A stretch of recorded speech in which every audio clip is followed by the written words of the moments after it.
क्या कहा? मुझे ठीक से सुनाई नहीं दिया। वो क्या है ना, पहली बार मुझे तुम्हारी आवाज में कमजोरी सुनाई दे रही है।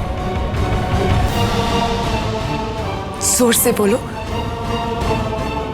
और दिल से बोलो। I am sorry. फिर से कहो। वो क्या है ना, शराब के नशे में तुम्हारी जबान लड़खड़ा रही है।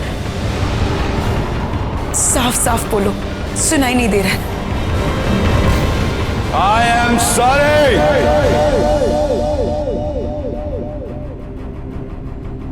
ये तुम किससे माफी मांग रहे हो? मुझसे, रोमा से, मेरी माँ से, या अब तक तुमने जो किया है उसके लिए अपने आप से?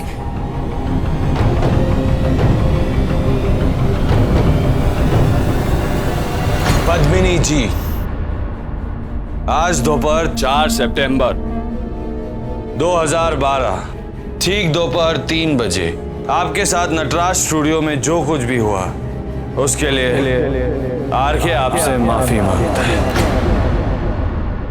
I am sorry, I am sorry, I am sorry, I am sorry.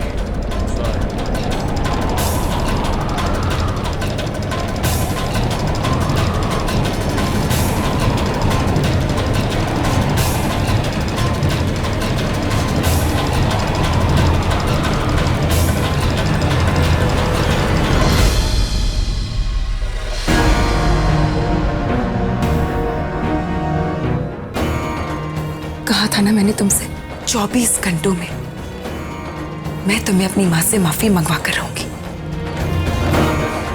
और कर दिखाया मैंने, वो भी सिर्फ 10 घंटों में।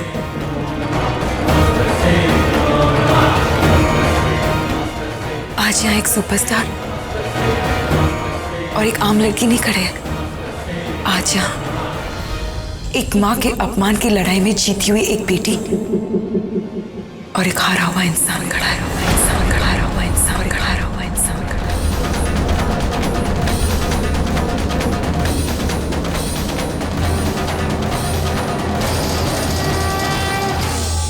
खुश हो सबके सामने मेरी बेइज्जती करके?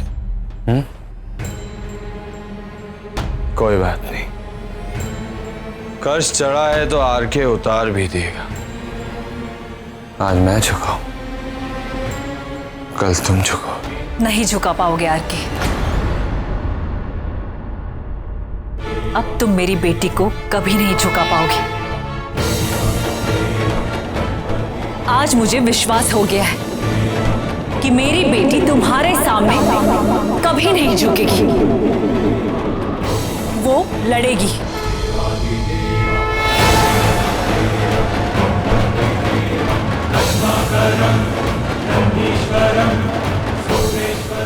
मुझे पूरा विश्वास है कि आज तुम मेरे सामने जिस तरह से माफी मांग रहे हो ना, ठीक उसी तरह अपनी हर गलती के लिए, अपने हर अन्याय के लिए, अपने हर अत्याचार के लिए मेरी बेटी के सामने तुम हाथ जोड़कर माफी मांगोगे आरके।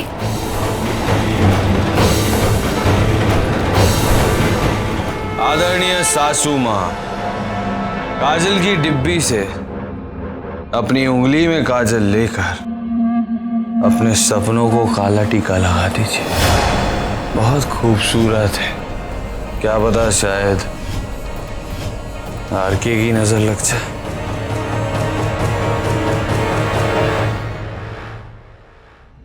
बीवी, मैंने अपना वादा पूरा कर दिया, अब तुम्हारी बारी है। मेरे ससुराल का ड्रामा तो खत्म, चलें तुम्हारे ससुराल। वैसे भी तुम्हारे चेहरे की खुशी ये बयां कर रही है कि तुम अपनी जीत का जश्न मनाना चाहती हो। चलो।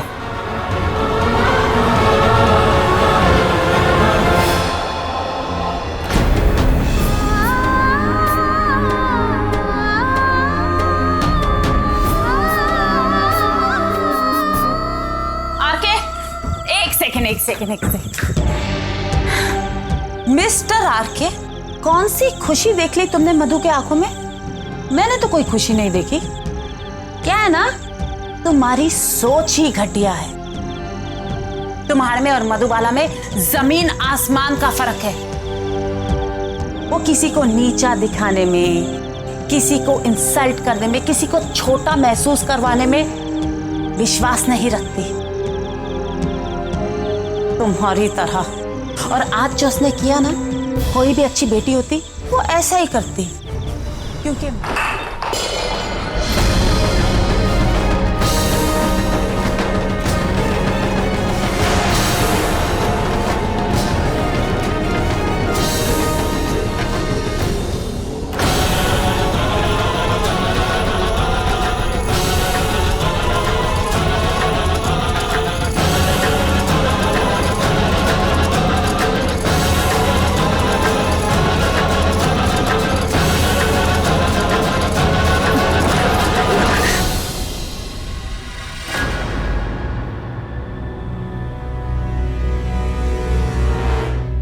उस गंदगी में जाकर मैंने तुम्हारी मां से माफी मांगी। उसके बाद भी तुम हिम्मत कहां से लाई, जिसकी वजह से तुमने अपना वादा तोड़ा और वो तस्वीरें अखबार में छपवाई?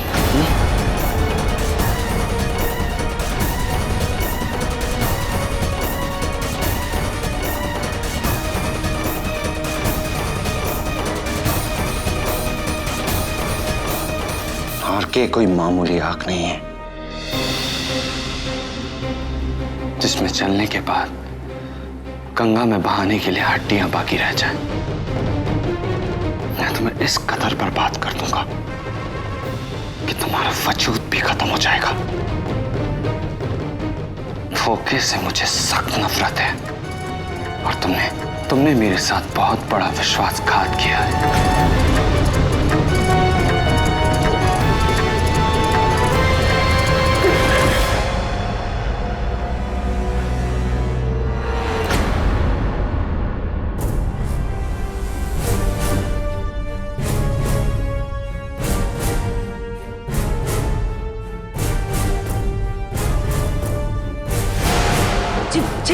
चीफ एक मिनट, मेरी बात तो सुनिए चीफ, मेरी बात सुनिए चीफ। ऋषभ,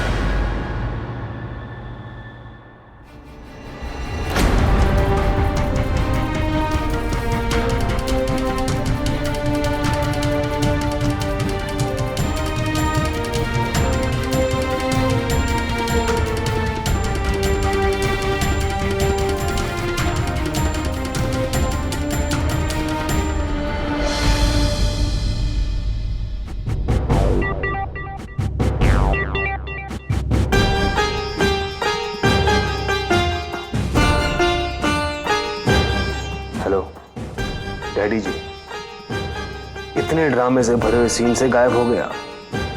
अच्छा सुनिए, जैसा आप चाहते थे मैंने कर दिया। उन तस्वीरों के अलावा बाकी सारी फोटो भी मैंने अखबार में छपवा दी। कुत्ते की तरह छड़बड़ा रहा था आरके। हाँ जी, चंगा।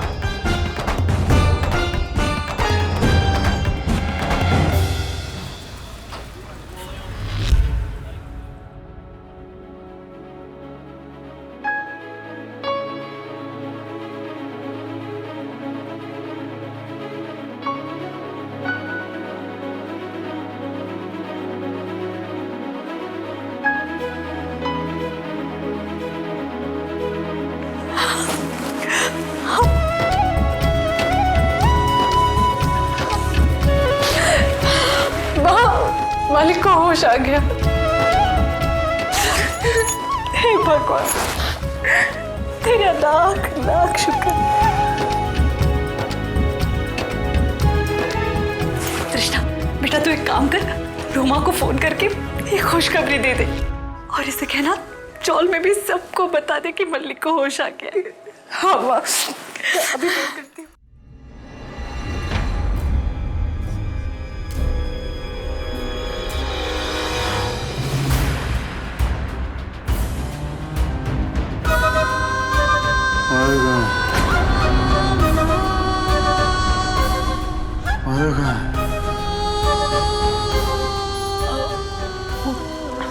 मधु,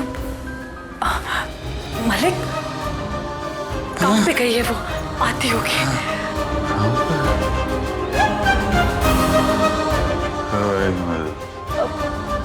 जी वो,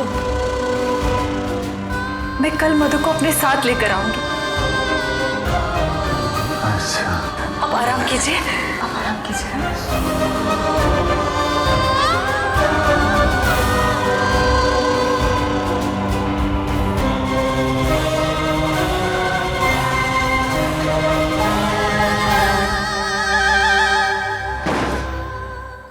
माँ, आज तो आपने बहाना बना लिया, लेकिन कल कौन सा बहाना बनाओगी? आपके इस झूठ से आप मालिक को एक दिन के लिए तो बहला सकते हो, लेकिन कल जब मधु नहीं आएगी तो तब क्या करोगे आप माँ? जरा सोचो माँ, अगर मालिक को ये पता चल गया कि मधुबाला अब मिसेस ऋषभ कुंद्रा है, तो क्या बीतेगी उन पर? वो तो जीते जी मर जाएंगे माँ। कुछ सोचा है आपने? मर जाएंगे वो जीते जी।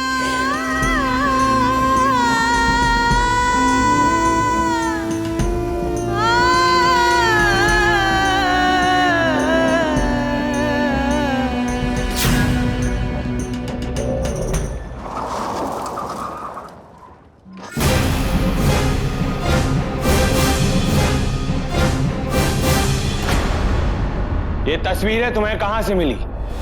2 सूरतों में मैं तुम्हें पक्का बता दूंगी। पहला, मेरी माँ से माफी मांगने के बाद, और दूसरा, आरके की ये बचपन की तस्वीरें अखबार में छप जाएगी उसके बाद। सोच लो, तुम्हारी भलाई किसमें?